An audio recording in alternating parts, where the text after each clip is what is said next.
SDV news కి స్వాగతం. ముందుగా ఈనాటి ముఖ్య అంశాలు. భాష లేకపోతే మన మనుగడే ఉండదని, తెలుగు సంస్కృతికి సంప్రదాయాలకు మూలం భాష అని వెల్లడించిన ఏపీ సీఎం చంద్రబాబు. కృష్ణా జిల్లా గుడివాడలో దారుణం. గుడివాడ మండలం గుడ్లవల్లేరు ఇంజనీరింగ్ కళాశాల హాస్టల్ వాష్రూమ్ లో రహస్య కెమెరా పెట్టారంటూ ధర్నాకు దిగిన విద్యార్థులు. అక్రమ కేసులు పెట్టి తనను ఏపీ పోలీసులు అనేక విధాలుగా వేధించారంటూ పేర్కొన్న ముంబై సినీ నటి కాదంబరి జత్వానీ. వైసీపీ ప్రభుత్వ అరాచకాలకు జిత్వానీ ఉదంతం ఒక నిదర్శనమంటూ వ్యాఖ్యలు గుప్పించిన టీడీపీ నేత బుద్ధ వెంకన్న.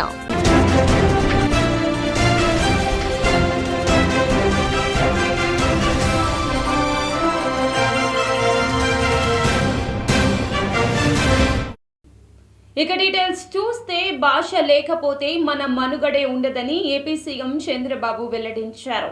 విజయవాడలోని తుమ్మలపల్లి కళాక్షేత్రంలో తెలుగు భాషా దినోత్సవ వేడుకలు జరిగాయి. ఈ కార్యక్రమానికి CM Chandrababu, deputy CM Pavan Kalyan తో పాటుగా మంత్రి కందుల దుర్గేష్ హాజరయ్యారు. ఈ సందర్భంగా తెలుగు భాష గొప్పతనంపై చంద్రబాబు మాట్లాడారు. జీతం కోసం ఇంగ్లీష్ నేర్పిస్తామని, జీవితం కోసం తెలుగును ముందుకు తీసుకెళ్తామన్నారు.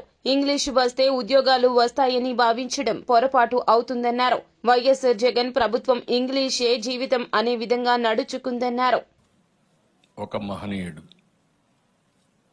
ఆయన జన్మదినం, అది కూడా 161వ జయంతి జరుపుకుంటున్నాం. తెలుగు భాషని గౌరవించుకోవడం కోసం, మళ్ళీ భాషను కాపాడుకోవడం కోసం ఒక స్ఫూర్తిని తీసుకోవాలనే ఉద్దేశంతో మన పెద్దలు తెలుగు వెలుగైనటువంటి గిడుగు రామ్మూర్తి గారి జయంతిని భాషా దినోత్సవంగా మనం జరుపుకుంటున్నాం. ఇప్పుడే మిత్రులు చాలామంది మాట్లాడారు.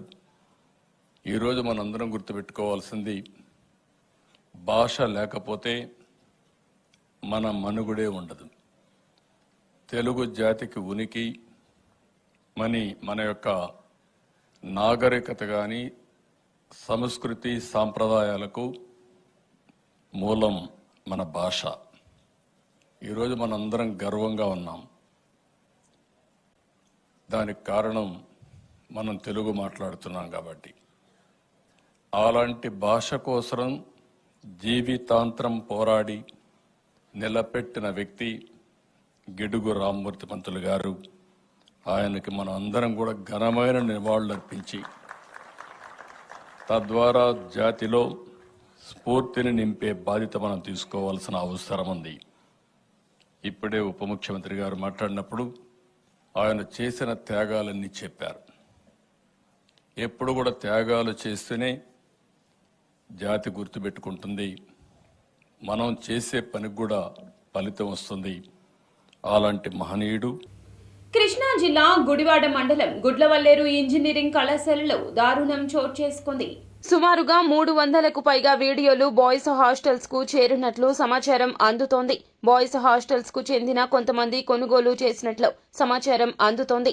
గర్ల్స్ హాస్టల్స్ కు చెందిన ఒక స్టూడెంట్ సహకారంతో బాయ్స్ హాస్టల్ కు చెందిన కొంతమంది ఈ దుర్ఘటనకు పాల్పడినట్లు పోలీసులు గుర్తించారు. దీంతో ఒక్కసారిగా ఇంజనీరింగ్ కళాశాలలో గర్ల్స్ న్యాయం చేయాలని కోరుతూ పెద్ద ఎత్తున ఆందోళనకు దిగడం జరిగింది.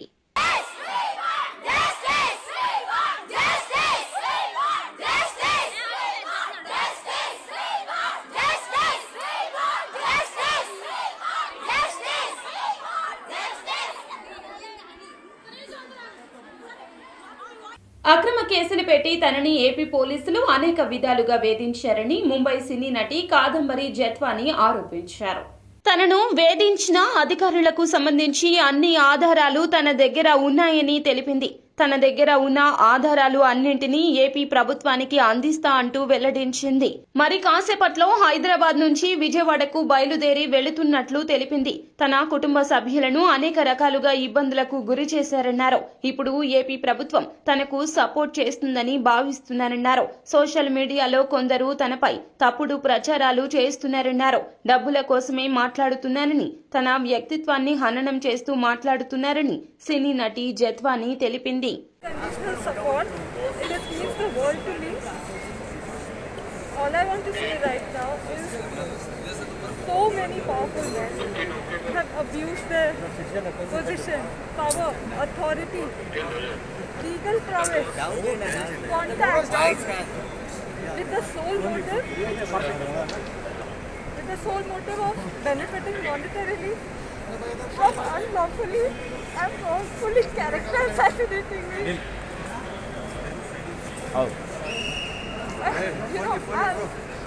have full faith in God and the government of Andhra Pradesh and the government of India at large that will not let innocents suffer like this.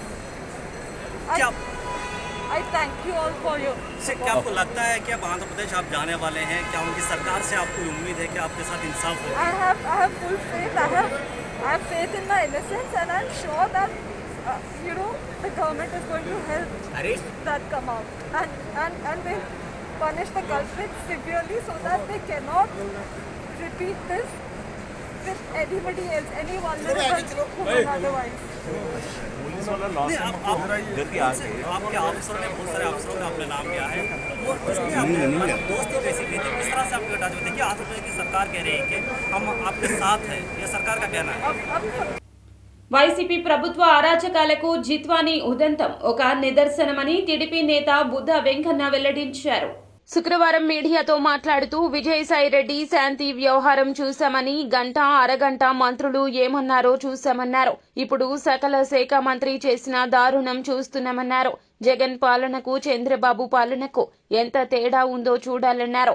Jagan వారి మంత్రులు చేసిన అరాచకాలు, దారుణాలు అన్ని ఇన్ని కావంటూ మండిపడ్డారు. జగన్మోహన్ రెడ్డి హయాంలో జరిగినటువంటి తీరుతెన్నులు చూస్తుంటే ఆంధ్రప్రదేశ్ పరువు ప్రతిష్టలు దశ దిశల భారతదేశం మొత్తం కూడా పోయే విధంగా ఉంది. దానికి నటి కాదంబరి చేసే ఒక ఉదాహరణ.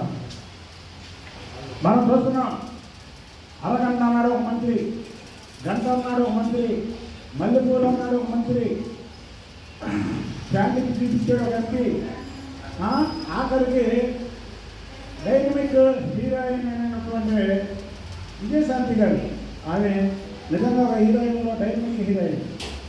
అలాంటి విజయశాంతి గారి పేరు కల్పించేలాగా విజయసాయి శాంతి అదొక ఇది జరిగింది ఈ రాష్ట్రంలో. ఇక సకల శాఖ మంత్రి ఎవరో అందరూ తెలుసు. ఆయన ఈ కాదంబరి కేసులో వెనకుండి ఆడించినటువంటి వైనం.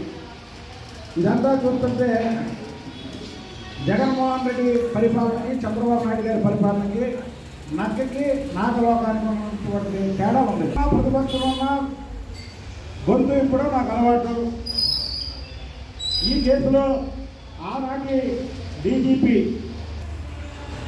ఆనాటి విజయవాడ పోలీస్ కమిషనర్ను కూడా అదుపులోకి తీసుకొని విచారణ జరపాలి.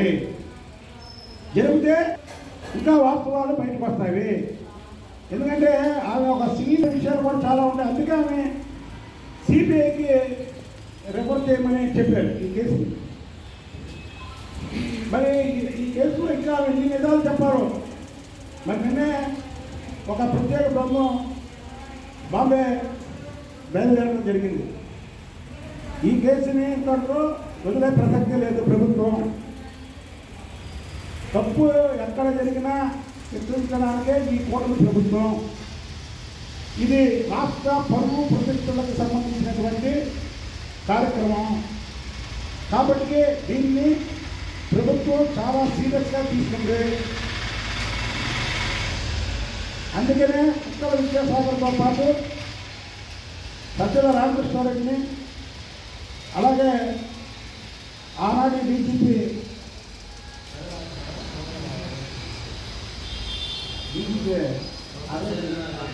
రాజేంద్రనాథ్ రెడ్డి, అలాగే ఆవిడ విజయవాడ కమిషనర్ ఉన్నటువంటి గాంధీరాన్న కాడాన్ని అదుపులోకి తీసుకొని విచారించాల్సిందిగా కోరుతున్నాను. ఏఐసిటీగా ఏపీ రాజధాని అమరావతిని తీర్చిదిద్దనున్నట్లు ఏపీ సీఎం చంద్రబాబు వెల్లడించారు. అధికారులతో సమీక్ష సమావేశం నిర్వహించిన ఆయన ఏఐ అమరావతిని కలిపి ఆంగ్లంలో లోగో రూపొందించాలన్నారు. అత్యాధునిక టెక్నాలజీని ఉపయోగించి నాణ్యతలో ఎక్కడా రాజీ పడకూడదన్నారు. 90 రోజుల్లో సిఆర్డీఏ కార్యాలయ నిర్మాణం పూర్తి కావాలన్నారు. రాజధానిలో త్వరితగతిన జంగిల్ క్లియరెన్స్ పనులు చేపట్టాలన్నారు.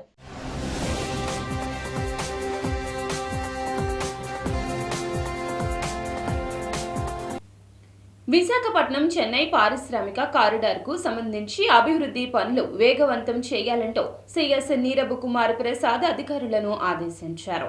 రాష్ట్ర సచివాలయంలో విశాఖపట్నం చెన్నై ఇండస్ట్రియల్ కారిడార్ అభివృద్ధి ప్రోగ్రాంకు సంబంధించిన 5వ స్టీరింగ్ కమిటీ సమావేశం సీఎస్ అధ్యక్షతన జరిగింది. ఈ సందర్భంగా సీఎస్ మాట్లాడుతూ రాష్ట్ర పారిశ్రామిక అభివృద్ధికి అత్యంత ప్రతిష్టాత్మకమైన విశాఖపట్నం చెన్నై ఇండస్ట్రియల్ కారిడార్లో ఏర్పాటు అవుతున్న వివిధ పరిశ్రమలు, కంపెనీలకు అవసరమైన భూమి, మెరుగైన రహదారులు, విద్యుత్, నీరు వంటి మౌలిక సదుపాయాలను సకాలంలో కల్పించడం ద్వారా పెద్ద ఎత్తున పరిశ్రమలు ఏర్పాటు అయ్యేందుకు చర్యలు తీసుకోవాలంటూ ఆదేశించారు.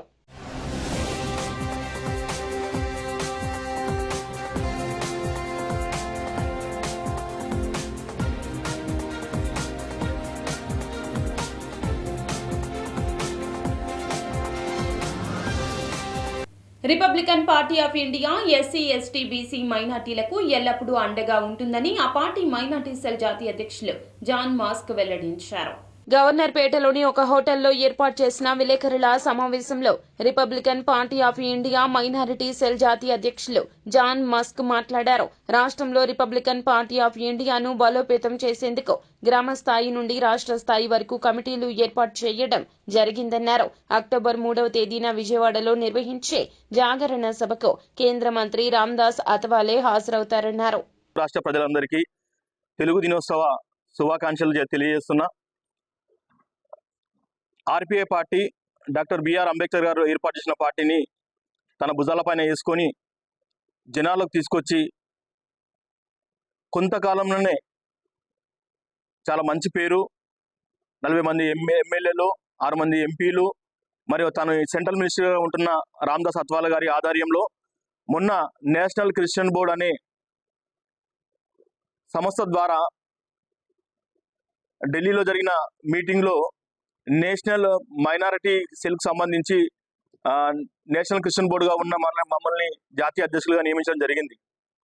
అయితే ఈ మైనారిటీ సెల్ కింద దేశవ్యాప్తంగా ఉన్న అందరినీ క్రిస్టియన్, ముస్లిం, బుద్ధు, సిక్కు అందరినీ మైనారిటీలను కలుపుకొని ఈ ఆర్పీఐ పార్టీని ముందుకు తీసుకెళ్లడం జరుగుతుంది. ఆంధ్రప్రదేశ్ రాష్ట్రంలో ఒక బహిరంగ సభ ఏర్పాటు చేయడం జరిగింది. అక్టోబర్ 3వ తారీఖు జాగరణ సభ ఆంధ్రప్రదేశ్ పేరుతో, జాగరణ సభ ఆంధ్రప్రదేశ్ పేరుతో 10,000 మందితోని విజయవాడలో మొదటి సభ నిర్మించడం జరుగుతుంది, ఏర్పాటు చేయడం జరుగుతుంది. అదేవిధంగా అదే సభలో 40 మంది సర్పంచులు, 3 జెడ్పీటీసీలు, 2 మాజీ ఎమ్మెల్యేలు, 6 మంది మాజీ ఐఏఎస్ ఆఫీసర్లు, రిటైర్డ్ ఐఏఎస్ ఆఫీసర్లు ఈ పార్టీలో జాయిన్ అవ్వబోతున్నారు. ఈ పార్టీ ద్వారా జనాల్లోకి మాకు రావాల్సిన హక్కులను, మాకు రావాల్సిన నిధులను తెప్పించుకోవడానికి ఎలా తీసుకెళ్లాలనేది ఈ పార్టీ మనకు ఒక దిక్సూచిగా ఉంటుంది.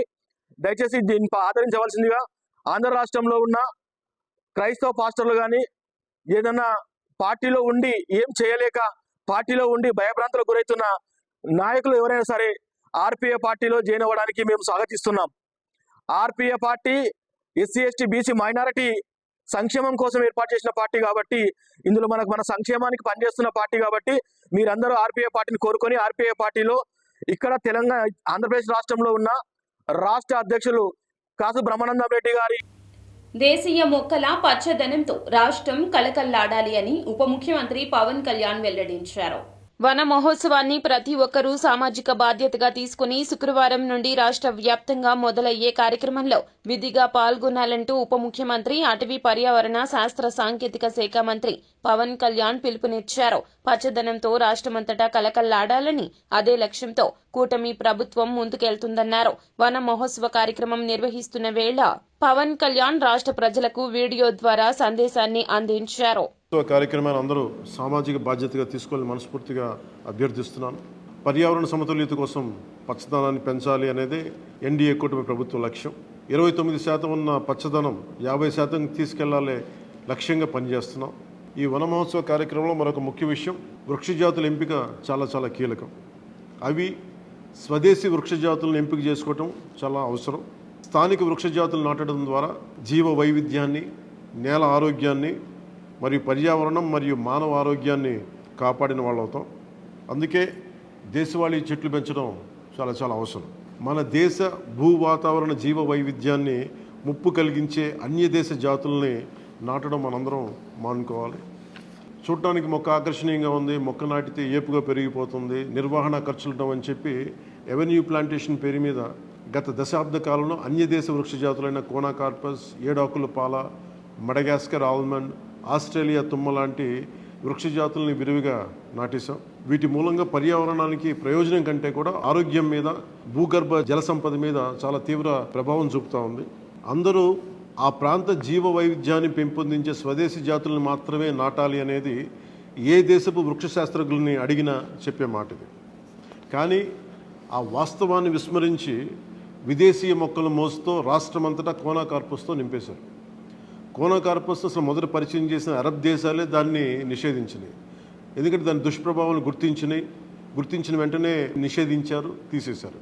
మన దేశంలో తెలంగాణ, గుజరాత్, కర్ణాటక, అస్సాం ప్రభుత్వాలు కూడా వీటిని నిషేధించినాయి. ఈ కోనాకార్పస్ లాంటి విదేశీ వృక్ష జాతులు శ్రీ దుర్గా మల్లేశ్వర స్వామివార్ల దేవస్థానం హుండీలలో భక్తులు సమర్పించిన కానుకలను మల్లికార్జున మహామండపం 6వ అంతస్తులో లెక్కించారు. 18 రోజుల్లో భక్తులు సమర్పించిన కానుకలు లెక్కించగా కానుకలతో పాటు 523 గ్రాముల బంగారం, 7.030 కిలోల వెండి వస్తువులు భక్తులు మొక్కుల రూపంలో చెల్లించారు. దుర్గమ్మను నేరుగా దర్శించుకోలేని వారు ఆన్లైన్లో ఈ హుండీ ద్వారా 61,260 రూపాయలు సమర్పించారు. విదేశీ కరెన్సీ 327 యుఎస్ఏ డాలర్లు, 35 ఆస్ట్రేలియా డాలర్లు, 10 ఇంగ్లాండ్ పౌండ్లు, 5 కెనడా డాలర్లు, 10 సింగపూరు డాలర్లు, 25 యూరోలు కానుకల లెక్కింపులో వచ్చినట్లు అధికారులు వెల్లడించారు.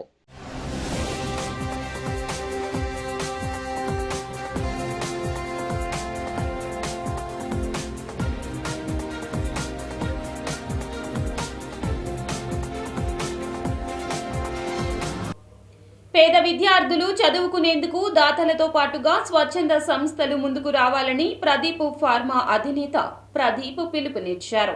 ప్రభుత్వ పాఠశాలల్లో చదివే విద్యార్థులను ప్రోత్సహిస్తే భవిష్యత్తులో ఉన్నత స్థాయికి చేరుకుంటారన్నారు. 2023-24 విద్యా సంవత్సరంలో 10వ తరగతి పరీక్షల్లో 500 మార్కులు పైచిలుకు వచ్చిన ప్రభుత్వ పాఠశాలలో చదివే విద్యార్థులకు Pradeep farms, human rights council of India సంయుక్త ఆధ్వర్యంలో విద్యార్థులకు ఉపకార వేతనాల పంపిణీ కార్యక్రమం జరిగింది.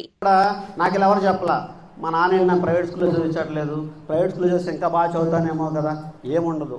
మీలో ఏదైతే ఉందో అదే బయటకు వస్తుంది. బాధ్యత మీకు ఉండాలి. ఇప్పుడు టీచర్ మీరు ఒకసారి ఇవ్వండి. ఏదమ్మా మీ పాప పేరు? దీక్షిత. మీ పాపకి ఎన్ని వచ్చినాయమ్మా మార్క్స్? 583. 600 583 అంటే ఇంకేముందమ్మా, జస్ట్ 17 మార్క్స్ అంతే కదా. 17 మార్క్స్ అది అవి కూడా వచ్చేసేయేమో. మీ ప్రతిరోజు మీ పాప ఎలా చదివేది? 5కి మొదలు పెట్టేదంట, 9కి వచ్చేది. 9 to 5 ఎన్ని గంటలమ్మా? ఈ ఒక 3 hours అది 5, 8 hours నిద్రపోయేది. సో తను 8 hours తన నిద్రకి కేటాయించి రిమైనింగ్ టైంలో చదువుతుంది కాబట్టి తనకి ఆ మార్క్స్ వచ్చినాయి. పాఠాలు అందరూ కూడా అందరికీ ఒకే పాఠం చెప్పినా సరే తను ఆ పాఠాలను విని అర్థం చేసి మెడల్స్ అయితే వాళ్ళు రావడం జరిగింది. అయితే మన స్టేట్ ప్రెసిడెంట్ వేరే కారణం చేత నేను సడన్గా చెప్పిన దానికి ఆయన రాలేకపోయారు. బట్ ఆయన రాలేకపోయినా సరే మీ అందరికీ కూడా ఆయన విషెస్ చెప్పారు అండ్ ఆయన బ్లెస్సింగ్స్ ఉంటాయి. అండ్ ఇది ఇక్కడితో అయిపోదు. ఎవ్రీ ఇయర్ కూడా మన స్కూల్ పేరేంటి? స్కూల్లో ఎవరైతే 500 above మార్క్స్ వస్తాయో, అంటే మీ ఇందాక మీరు కూడా ఇలా మార్క్స్ తీసుకొచ్చుకుంటే కూర్చోబెడతాం కదా, అంటే ఈరోజు 6గురినే కూర్చోబెట్టాం కదా, మరి మా అందరం కూడా మార్క్స్ వస్తే అక్కడ ప్లేస్ సరిపోదు కదా, ఓన్లీ 6గురే అనుకుంటున్నారేమో. కాదు, ఇక్కడ ఉన్న వాళ్ళు 10th క్లాస్ అందరూ కూడా ఒక 50 మంది ఉంటే 50 మంది కూడా 500 మార్క్స్ కనుక దాటితే మీ అందరికి కూడా ఇలాంటి గుర్తింపే ఉంటుంది, ఇలాంటి పురస్కారమే ఉంటుంది నుంచి జరుగుతుంది. సో దానికి నిదర్శనమే ఇది. మీకు అక్కడ సదుపాయాలు ఏవైతే ఉంటాయో అవే సదుపాయాలు ఈరోజు మనకు ప్రభుత్వం కల్పిస్తుంది. మినరల్ వాటర్, ఫ్యాన్స్, మేము చదువుకున్నప్పుడు ఫ్యాన్స్ ఉండేవి కాదు, కరెంట్ ఉండేది కాదు, వాటర్ ఉండేది కాదు, ఈ మధ్యాహ్న ఆహార పథకాలు ఉండేవి కాదు, ఇంతలాంటి ఫెసిలిటీస్ ఉండవు. ఈరోజు మీకు ప్రైవేట్ కళాశాలల్లో, ప్రైవేట్ పాఠశాలల్లో ఎటువంటి సదుపాయాలు ఉన్నాయో అలాంటి సదుపాయాలు ఇక్కడ ఉన్నాయి. నాగార్జున సాగర్ ప్రాజెక్టుకు వరద ప్రవాహం ఇంకా కొనసాగుతూనే ఉంది. దీంతో అధికారులు 26 క్రస్ట్ గేట్లు ఎత్తి దిగువకు 2.10 లక్షల క్యూసెక్ల నీరు విడుదల చేస్తున్నారు. వరద ప్రవాహంతో సాగర్కు 3.45 క్యూసెక్ల నీరు రావడంతో అంతే మొత్తంలో జలాశయం నుండి విడుదల కొనసాగుతోంది. ప్రాజెక్టు పూర్తి స్థాయి నీటిమట్టం 590 అడుగులు కాగా ప్రస్తుత నీటిమట్టం 589.70 అడుగులుగా ఉంది.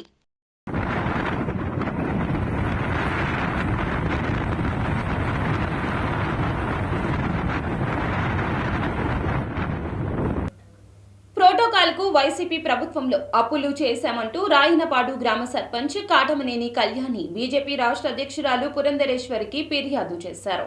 గొల్లపూడి మండలం రాయనపాడు గ్రామంలో గత సంవత్సరం డిసెంబరు 9వ తేదీన కేంద్ర మంత్రి నిర్మలా సీతారామన్ వికసిత్ భారత్ సభలో పాల్గొన్నారు. ఈ సందర్భంగా అప్పటి కలెక్టర్ ఢిల్లీరావు మౌఖిక ఆదేశాల మేరకు 4.23 వేలు అప్పు చేసి ఖర్చు చేస్తే వైసీపీ ప్రభుత్వం ఒక్క నయ్యా పైసా కూడా చెల్లించలేదంటూ ఫిర్యాదు చేయగా వెంటనే బీజేపీ రాష్ట్ర అధ్యక్షురాలు శ్రీమతి దగ్గుబాటి పురంధరేశ్వరి ప్రస్తుత కలెక్టర్తో ఫోన్ చేసి స్పెషల్ కేసుగా పరిగణించాలంటూ కోరారు. కలెక్టర్ దీంతో అంగీకారం తెలిపారు.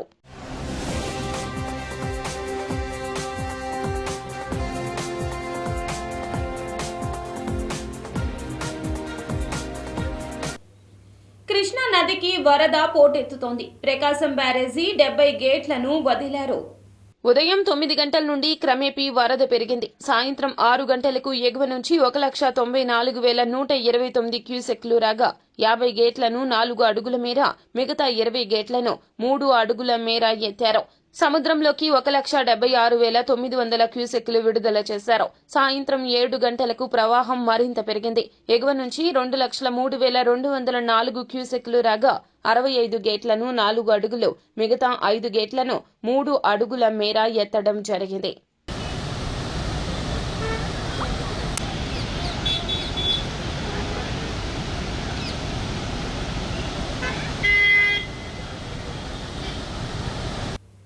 వార్తలు ముగించే ముందు ముఖ్య అంశాలు మరోసారి. భాష లేకపోతే మన మనుగడే ఉండదని, తెలుగు సంస్కృతికి సంప్రదాయాలకు మూలం భాష అని వెల్లడించిన ఏపీ సీఎం చంద్రబాబు. కృష్ణా జిల్లా గుడివాడలో దారుణం. గుడివాడ మండలం గుడ్లవల్లేరు ఇంజనీరింగ్ కళాశాల హాస్టల్ వాష్రూంలో రహస్య కెమెరా పెట్టారంటూ ధర్నాకు దిగిన విద్యార్థులు. అక్రమ కేసులు పెట్టి తనను ఏపీ పోలీసులు అనేక విధాలుగా వేధించారంటూ పేర్కొన్న ముంబై సినీ నటి కాదంబరి జత్వానీ. వైసీపీ ప్రభుత్వ అరాచకాలకు జిత్వానీ ఉదంతం ఒక నిదర్శనమంటూ వ్యాఖ్యలు గుప్పించిన టీడీపీ నేత బుద్ధా వెంకన్న. ఎస్బీవీ న్యూస్ సమాప్తం. నమస్కారం.